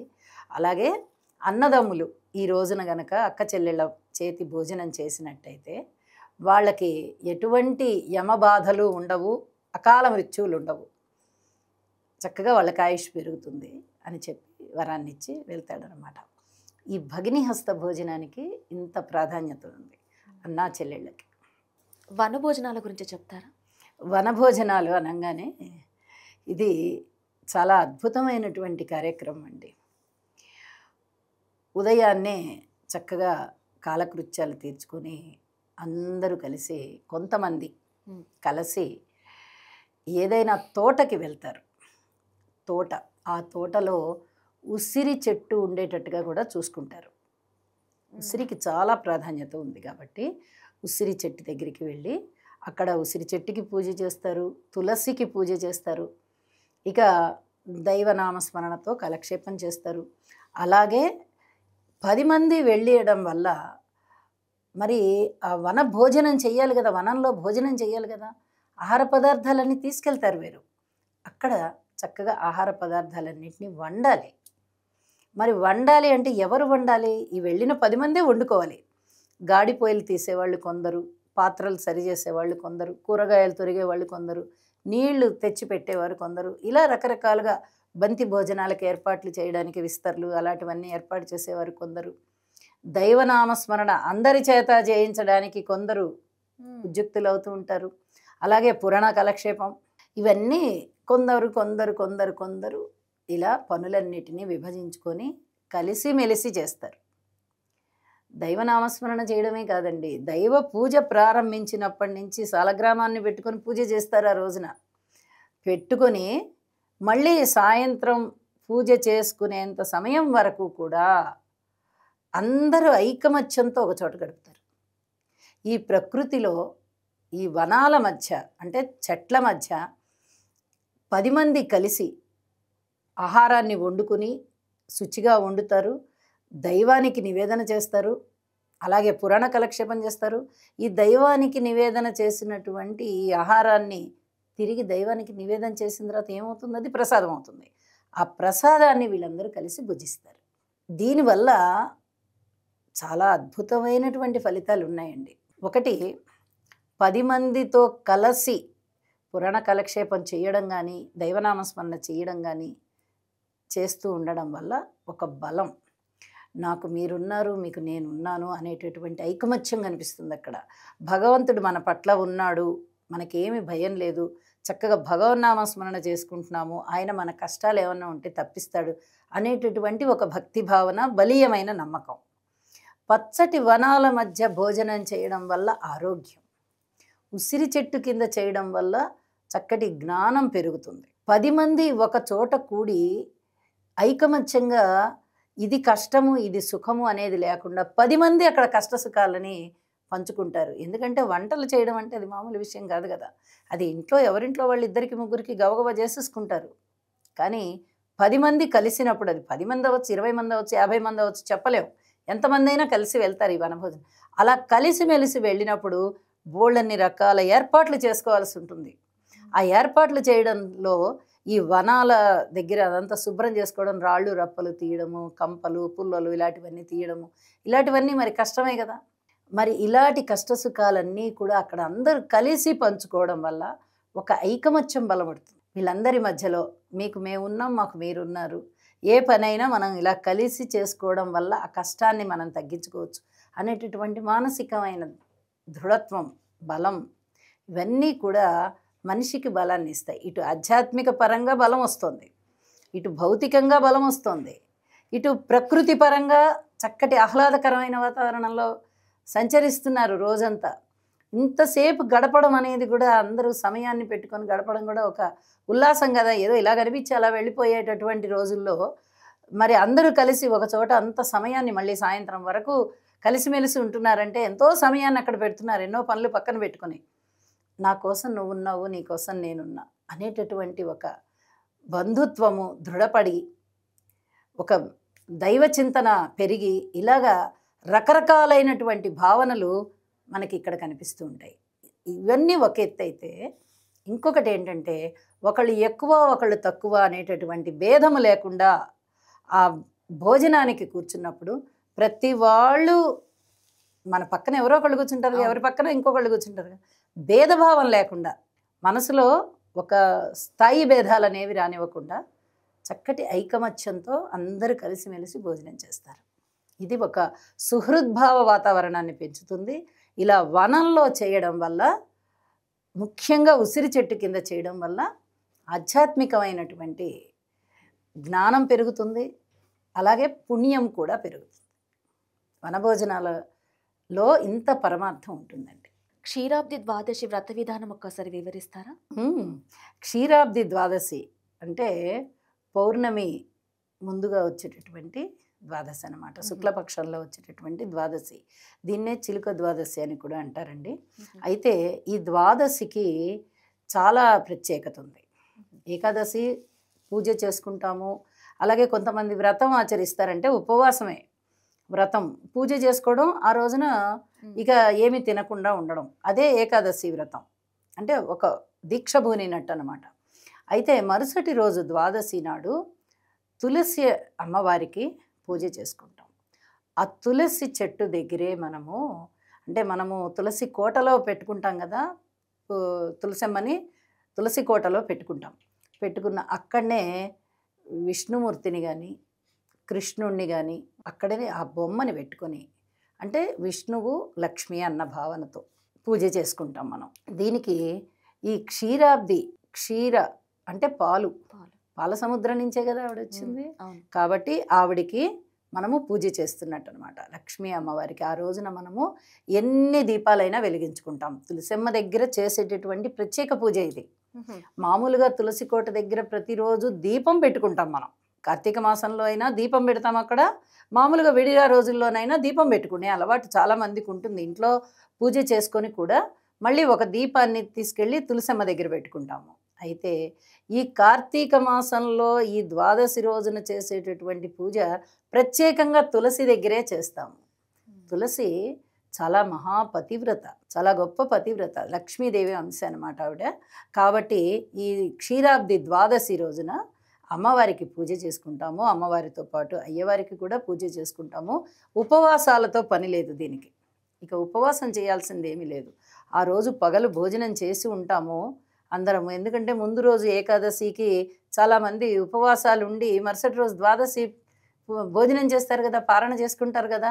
కాబట్టి ఇంకా ఆ రోజు ఉపవాసంతో సంబంధం లేదు, మామూలుగా భోజనం చేసేస్తారు. సాయంత్రం మళ్ళీ ఒకసారి స్నానం చేసుకుని చక్కగా తులసమ్మని చక్కగా అంతా అలంకరించుకొని, తులసి కోట చుట్టూరా కూడా మనం ముగ్గులేసుకొని, నీళ్లు జల్లి అలికి చక్కగా ముగ్గులేసుకుని దీపాలు పెట్టుకుంటాం. అలాగే అమ్మవారికి అయ్యవారికి పూజ చేసుకుంటాం. అష్టోత్తర నామాలు చదువుకొని పూజ చేసుకుంటాము. టెంకాయ కొడతాము, అరటిపళ్ళు పెడతాము, నివేదన ఇవన్నీ చేస్తామన్నమాట. క్షీరాబ్ది ద్వాదశి అంటే దానికి అదే ప్రత్యేకం. పోలీస్ వర్గం గురించి కాస్త చెప్తారా? పోలీస్ వర్గం అనగానే పోలి అనేది ఒక మనిషి పేరు, ఒక అమ్మాయి, ఒక గృహిణి అమ్మాయి. అయితే వాళ్ళు చాకలి, వాళ్ళు పోలి అమ్మాయి పేరు. ఒక గ్రామంలో అత్తగారు, 4 కొడుకులు. అయితే ఈ పోలి 4వ కోడలు. అత్తగారికి కినుక అన్నమాట ఈ అమ్మాయి అంటే. ఎక్కువగా పని చెప్పడం, ఎక్కువగా ఈమెనే ఏదో ఒకటి బాధించడం చేస్తూ ఉంటుంది. మిగతా పైన 3 కోడళ్ళని కూడా ఏమి అనదావిడే. అయితే పాపం పోలి భర్తని అడుగుతూ ఉంటుంది ఎప్పుడు, మనకి ఎందుకు ఇంత కష్టాలు, ఎందుకు చెప్పండి మీరు అంటే, నేనేమి చెప్పలేను, మా అమ్మకి నేను ఎదురు మాట్లాడలేను, నువ్వు ఎలాగోలాగా సర్దుకో అంటూ ఉంటాడు. నమ్మడు, ఆయన నమ్మడు వినడు 2. అయితే ఇంకా నా అదృష్టం ఇంతేలే, ఏం చేస్తాం అనుకుని పాపం ఇంటెడు చాకిరి ఓపిగ్గా చేస్తూ ఉంటుంది పోలి. అందరూ కార్తీక మాసం వచ్చింది, అందరూ కూడా చక్కగా నదులకు వెళ్తున్నారు, స్నానాలు చేసుకుంటున్నారు, దీపాలు పెట్టుకుంటున్నారు, ఇళ్ళకు వస్తున్నారు, ఉపవాసాలు ఉంటున్నారు, ఇలా రకరకాలుగా జరుగుతోంది. అయితే ఇక చివరి రోజు ఆ అమ్మాయికి, నేను నదికి వెళ్తే బాగుండు, నేను స్నానం చేస్తే బాగుండు అని ఉంటుంది పోలికి. అయితే ఈ అత్తగారు పడనివ్వకుండా నువ్వు ఇంట్లో ఉండి పని అంతా చెయ్యి, మేము వెళ్ళి స్నానం చేసి వస్తాము అని చెప్పి 3 కోడళ్ళని తీసుకుని ఆమె నదికి వెళ్ళిపోతుంది. నదికి వెళ్ళిపోయేటప్పటికి ఈమె బాధపడుతుంది, చాలా బాధపడుతుంది. ఎప్పుడు పడే బాధ కన్నా 2 బాధపడుతుంది. నన్ను వదిలేసి వెళ్ళిపోయారు, నాకు ఈ పని అంతా చేసుకోవాలి కదా, సరే ఏదైనా కానీ పని అంతా అయితే నేను చేసేస్తాను, అత్త వచ్చేటప్పటికి నేను కూడా ఇంట్లో దీపం పెట్టుకుంటాను అని చెప్పి ఆ మనసులో ఆ కోరిక పెట్టుకున్నదై గబగబా అన్నీ అంట్లు తోమేస్తుంది, బట్టలు ఉతికేస్తుంది, ఇల్లు వాకిళ్ళు అన్నీ శుభ్రం చేసేస్తుంది. ఇక తలారా స్నానం చేసి దేవుడి దగ్గరికి వెళ్ళి దండం పెట్టుకొని చెప్తుందన్నమాట, నాకు శక్తి లేదు, భక్తి ఉంది, కానీ నేనేమి చెయ్యలేను, మా అత్తగారు నన్ను ఎక్కడికి తీసుకెళ్ళట్లేదు, కాబట్టి నేను నిస్సహాయరాలిని, నాకు ఎలా అయినా పుణ్యం వచ్చేటట్టు చేయి స్వామి అని దండం పెట్టుకొని మజ్జిగ చిలుకుతుంది, పెరుగు చిలుకుతుంది. పెరుగు చిలికితే మజ్జిగలో పెరుగులో వెన్న వస్తుంది కదా, ఆ వెన్న తీసి కాస్తుంది ఆవిడ. కాస్తి తన ఒంటి బట్టలలోంచి నూలు పోగులు తీసి ఒక ప్రమిద ఎక్కడో చూసుకుంటుంది, ఒక కుండ పెంకు ఎక్కడో చూసుకుని ఆ పెంకునే ప్రమిదగా భావించుకొని దానిలో ఈ నెయ్యి కాచింది కదా, ఆ నెయ్యి వేసి ఈ అమ్మాయి వస్త్రం నుంచి తీసింది కదా నూలు, ఆ నూలుని పెట్టి దండం పెట్టుకుంటుంది. అయితే భగవంతుడికి చేరింది ఈ అమ్మాయి యొక్క ఆర్తి. ఎంత గొప్ప విషయం చూడండి, ఎంత నిస్వార్థంగా ఉంటే భగవంతుడికి భక్తి చేరుతుంది. ఎన్ని పూజలు చేస్తే, ఎన్ని జపాలు చేస్తే, ఎన్ని హోమాలు చేస్తే, ఎంత తపస్సు చేస్తేనో చేరని భక్తి ఈ అమ్మాయి అంతరంగం అంతా భక్తితో నిండిపోయింది, నిస్వార్థంగా ఉంది, ఎవరి మీద ఎటువంటి క్రోధము లేదు. తన కర్తవ్యంలో అత్త ఆజ్ఞాపించింది, తన కర్తవ్యంలో ఆ అమ్మాయి మునిగిపోయి ఎవరిని ఏమీ అనుకోకుండా భగవంతుడికి దండం పెట్టుకొని, నాకు కూడా ఇవన్నీ చేయాలని ఉంది స్వామి అని చెప్పి దండం పెట్టుకొని చేతనైంది, అమ్మాయికి చేతనైంది. ఇంట్లో మజ్జిగ చిలికి ఆ కవ్వానికి వచ్చినటువంటి వెన్నని చక్కగా దీపానికి మలిపింది. అలాగా ఈ నిష్కల్మషమైన ఈ భక్తి భగవంతుడికి చేరి భగవంతుడు తన దూతని పంపించాడు, విష్ణుమూర్తి దూతని పంపించాడు, వెళ్ళి ఆ పోలిని తీసుకురండి, ఆ అమ్మాయికి మోక్షమే కానీ అంటే బొందితో స్వర్గానికి వెళ్ళిపోయింది అమ్మాయి, ప్రాణాలు ఉండంగానే స్వర్గానికి వెళ్ళిపోయింది. వచ్చారు వాళ్ళు, విష్ణుదూతలు వచ్చారు, వచ్చి పోలమ్మ విష్ణుమూర్తుల వారి ఆజ్ఞ, స్వర్గానికి రావాలి నువ్వు, వైకుంఠ ప్రవేశం ఏర్పడింది నీకు, రా అనగానే అంతకన్నా ఆనందమే ఉందని ఒక్కసారిగా ఆ విమానానికి దండం పెట్టుకొని ఎక్కేసింది అమ్మాయి. ఎక్కేయంగానే అప్పుడే వస్తారు ఈ అత్త కోడళ్ళు అందరు నది నుంచి. వెళ్ళారే కానీ నదికి ఈ అమ్మాయి జాసే వాళ్ళందరికీ ఏమన్నా సరుకులు అమ్ముకుంటోందేమో, ఏమన్నా ఇంట్లో ఉన్న వస్తువులు ఏమన్నా అమ్ముకుంటోందేమో, మనకి తెలియకుండా ఏమన్నా తింటోందేమో, పడుకుని నిద్రపోతోందేమో, ఇలాంటి ఆలోచనలతో ఉన్నారు. ఆలోచనలు అక్కడ కలుషితం అయిపోయాయి వాళ్ళకి. ఈ అమ్మాయి ఏమో పరమ పవిత్రతతో నేను చెప్పిన పనులన్నీ చేశాను భగవంతుడా, నాకు పుణ్యం కావాలి, నేను చక్కగా నీ యొక్క కరుణా కటాక్ష వీక్షణాలు కావాలి అని అమ్మాయి మంచి మనసుతో దండం పెట్టుకుంది పోలి. వాళ్ళేమో అనుమానంతో ఉన్నారు. మనసుల్లో తేడా ఏర్పడలా. అక్కడ మలినమైపోయినటువంటి మనసుతో ఉన్న వాళ్ళు ఒక్కసారిగా ఈ పోలిని చూసి, అమ్మో పోలి ఎక్కడికి పోతున్నావు అనగానే విష్ణు భటులు చెప్తారు, స్వర్గానికి వెళ్తోందమ్మా, వైకుంఠానికి వెళ్తోందమ్మా అంటే, మేము వస్తాం అని వెళ్ళి అమ్మాయి కాళ్ళు పట్టుకున్నారు. అత్త పొందర పట్టుకుంటుంది. ఆ అత్త ఇలా పట్టుకొని వేలాడుతూ ఉంటే కోడలు పట్టుకుంటుంది ఆవిడ కాళ్ళు, రెండో కోడలు ఆవిడ కాళ్ళు పట్టుకుంటుంది. ఇలా ముగ్గురు కోడళ్ళు పైన అత్త, ఈ నలుగురు పోలి కాళ్ళు పట్టుకొని ఆ విమానంతో పాటు వెళ్ళిపోతూ ఉంటే ఆ విష్ణుదూత ఉంటాడు కదా, ఆ విష్ణుదూత చెప్తాడనమాట, మీరందరూ పాపం చేసుకున్నారు, కల్మషమైన మనసుతో ఉన్నారు. ఈమె నిష్కల్మషమైన మనసుతో ఉండి ప్రతిరోజు భగవంతుణ్ణి పూజించేది. విష్ణుమూర్తుల వారు ఆ భక్తికి మెచ్చి అమ్మాయిని తీసుకొచ్చేయండి బొందితో స్వర్గానికి అని చెప్పారు. ఆ పోలికి పుణ్యం వచ్చేసింది, మీరు ఇంకా బాధలు అనుభవించాల్సిందే, మీరు నరకానికి పోతారు, మీరు పుణ్యం చేసుకోలేదు, ఎప్పుడు అనుమానంతో ఉన్నారు, స్వార్థంతో ఉన్నారు మీరు అని చెప్పి ఒక్కసారిగా చేతుల్ని నరుకుతాడు ఆయన. సుశీలుడు అతని పేరు. చేతుల్ని నరకంగానే అమ్మో అని కింద పడిపోతుంది. ఆ కోడలు అత్తగారి కాళ్ళు పట్టుకున్నటువంటి ఆ ముగ్గురు కోడళ్ళు కూడా ఇక ఆధారం లేదు కదా ఆకాశంలో, కింద పడిపోతారు. కుయ్యో మొర్రోమని వాళ్ళు మొత్తుకుంటూ ఉంటారు.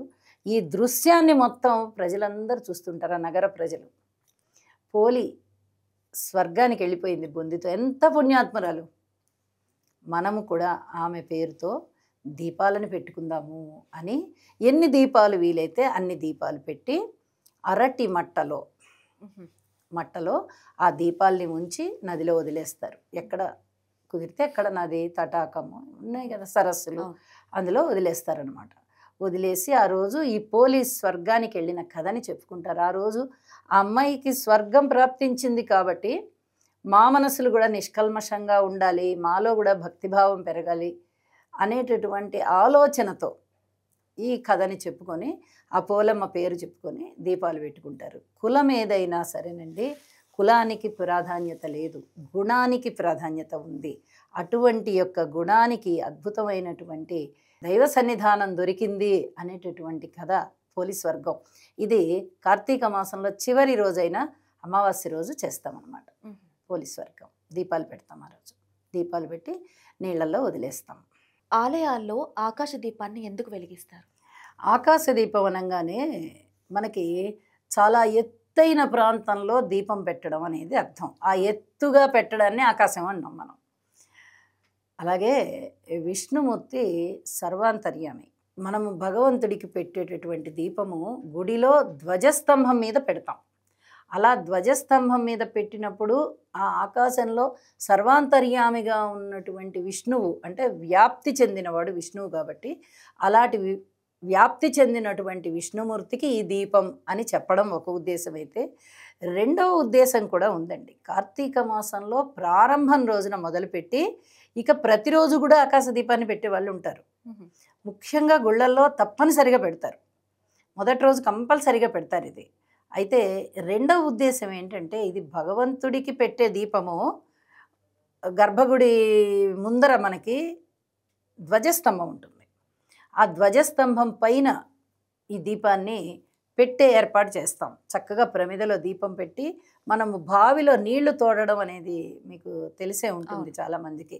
అలాగా ఈ దీపాన్ని పైకి పంపిస్తారనమాట. అంటే ఒక గిలక పెట్టి దాని మీద నుంచి తాడు ఇలా లాగుతుంటే ఇటువైపు రెండో కొస వైపు ఉన్నటువంటి దీపం అలా పైకి వెళ్తూ ఉంటుంది. అక్కడ దాన్ని కూర్చోబెట్టే ఏర్పాటు చేసి దానిలో చమురు కూడా వేస్తూ ఉంటారు. మళ్ళీ ఏదైనా నిచ్చెన అలాంటిది వేసుకొని కాస్త చూస్తూ ఉంటారు కూడా. ఆకాశ దీపం వెలగాలి కాబట్టి నిరంతరం అది వెలిగేటట్టుగా కూడా చూస్తారు. రెండవ ఉద్దేశం కూడా ఉందండి దీనిలో. అది ఏమిటి అంటే, ఈ అమావాస్యకి కార్తీక మాసంలో ముందు రోజు వెనక రోజు ఆశ్వీజ మాసపు చివరి రోజు అమావాస్య వస్తుంది. మరుసటి రోజు కార్తీక మాసం ప్రారంభం అవుతుంది. అంటే కార్తీక మాసానికి వెనక రోజు కింద లెక్క కదా అమావాస్య అంటే. ఈ అమావాస్య రోజున పితృదేవతలందరూ కూడా ఆకాశ మార్గంలో వెళ్తారట. అలాగే ఆకాశ మార్గంలో వెళ్ళే వారికి మనము దోవ చూపించాలి కాబట్టి ఈ దోవ చూపించేటటువంటి విధానం దీపం పెట్టి మనం దోవ చూపిస్తున్నాము అనేటటువంటి భావనతో ఆకాశ దీపాన్ని పెడతారట. అందుకు ఆకాశ దీపాన్ని పెడతారు. ప్రతి వాళ్ళు ఆకాశ దీపాన్ని పెట్టచ్చు. అలాగే నగర కూడళ్లలో కూడలి అంటే తెలుస్తుంది కదా, సెంటర్స్. అలాంటి సెంటర్లలో కూడా ఒక దీపాన్ని ఏర్పాటు చేసి బాగా పైకంట పెట్టాలన్నమాట. చేతికి అందుబాటులో లేకుండా బాగా ఒక 10 అడుగులో 15 అడుగులో ఎత్తునో పెట్టేటటువంటి ఏర్పాటు చేసి అక్కడ దీపాన్ని పెట్టినట్లయితే చక్కగా పితృదేవతల సంచారానికి ఇబ్బంది లేకుండా ఆకాశంలో దోవ కనబడుతుంది అని చెప్పి పెద్దలు చెప్తారు. అదే ఆకాశదీప ప్రాధాన్యత. చాలా చక్కగా చాలా విషయాలు కార్తీక మాస విశిష్టత గురించి మాకు తెలియజేసినందుకు ధన్యవాదాలండి. ధన్యవాదాలండి.